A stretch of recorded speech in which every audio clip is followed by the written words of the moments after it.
कि मुख्यमंत्री योगी आदित्यनाथ ने उपद्रवियों के खिलाफ बड़ा कदम उठाया है। उन्होंने यूपी लोक तथा निजी संपत्ति क्षति वसूली नियमावली 2020 के प्रावधान के मुताबिक लखनऊ और मेरठ में संपत्ति क्षति का दावा अधिकरण का गठन कर दिए जाने की स्वीकृति दी है। और यूपी ऐसा पहला प्रदेश है जिसने यह कदम उठाया। इससे जिन जिन लोगों की संपत्तियों को नुकसान पहुंचा है वो इन प्राधिकरणों में क्लेम कर सकेंगे और प्राधिकरण वसूली करवाकर फिर क्लेम सुनिश्चित भी करवाएगा। मसलन अगर कोई प्रदर्शन यूपी में होता है, उस प्रदर्शन में आपकी संपत्ति को नुकसान पहुंचाता है, तो आप इस प्राधिकरण के पास जाएंगे, आप कहेंगे कि मेरी संपत्ति को नुकसान हुआ, इतना इतना नुकसान हुआ है, तो ऐसे में फिर सारी की सारी जिम्मेदारी आ जाएगी प्राधिकरण के ऊपर। और ये प्राधिकरण की जिम्मेदारी है कि फिर जिन लोगों ने आपकी संपत्ति को नुकसान पहुंचाया है वो क्लेम सुनिश्चित करवाएगी, वो उनसे वसूली करके आपको आपकी संपत्ति को आपको हुए नुकसान की भरपाई करेगा। तो ये एक बड़ा कदम है क्योंकि योगी का ये मॉडल इस वक्त पूरे देश में चर्चा का विषय बना हुआ है। हमारे साथ बलराम पांडे हमारे संवाददाता और ज्यादा जानकारियों के साथ जुड़े हैं। बलराम, मेरठ तो अपने आप में इस लिहाज से बड़ा संवेदनशील है क्योंकि जब भी प्रदर्शन होते हैं उसकी आंच सीधा सीधा इस पूरी की पूरी बेल्ट पर एक तरीके से पड़ती है। तो कितना महत्वपूर्ण हो जाता है ऐसे वक्त में ये वसूली नियमावली 2020 प्रावधान, कितना जरूरी था ये ऐसे वक्त में, और इसका इंप्लीमेंटेशन कब तक किस तरीके से होगा ये भी आप दर्शकों को बताएं और समझाएं।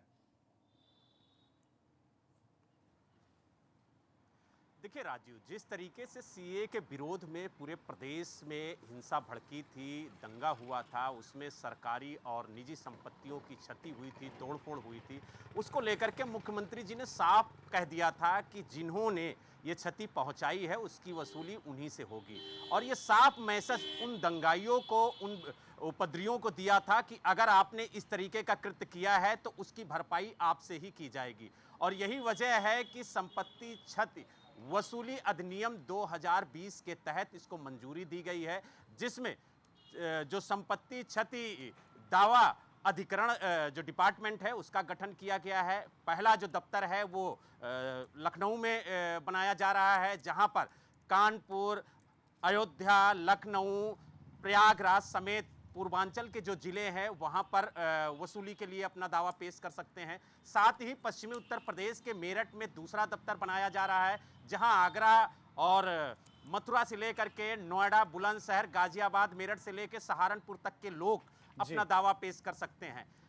राजीव, इसमें जो प्रोसीजर है दावा पेश करने के लिए वो ये है कि जब भी ये घटना हो उसके 3 माह के अंदर अंदर आपको एक पुलिस की रिपोर्ट लेनी होगी, क्योंकि अगर कहीं हिंसा हुई है तो उसकी एफआईआर पुलिस जरूर दर्ज करेगी। और उस रिपोर्ट को लेकर के आपको अपनी संपत्ति का आकलन करते हुए उसकी एक रिपोर्ट तैयार करके इस विभाग में आपको दावा पेश करना होगा, जिसके बाद ये विभाग उन उपद्रवियों से वसूली करके आपको भुगतान करेगा। तो कुल मिला के ये कहा जा सकता है कि जो आपको लगातार चक्कर काटने होते थे कि हमारी संपत्ति की क्षति हुई है इस हिंसा में, कभी आप पुलिस के पास जाते थे, कभी आप एडमिनिस्ट्रेशन के पास जाते थे, वो चक्कर लगाने से अब बच जाएंगे। चाहे वो सरकारी विभाग का नुकसान हो या आम आदमी का नुकसान है, दोनों का प्रोसीजर एक है कि आपको 3 माह के अंदर अंदर पुलिस की रिपोर्ट लेनी होगी और उस रिपोर्ट के साथ आपको वसूली के लिए दावा पेश करना होगा इस विभाग में। ठीक है, यानी कि कुल मिलाकर एक और अधिकार अब योगी सरकार आम आदमी के हाथ में देने जा रही है कि अगर आपकी संपत्ति को नुकसान पहुंचता है और वो भी इस तरह के प्रदर्शनों से पहुंचता है तो क्लेम किया जा सकता है। बलराम, आपका इस तमाम जानकारी के लिए धन्यवाद।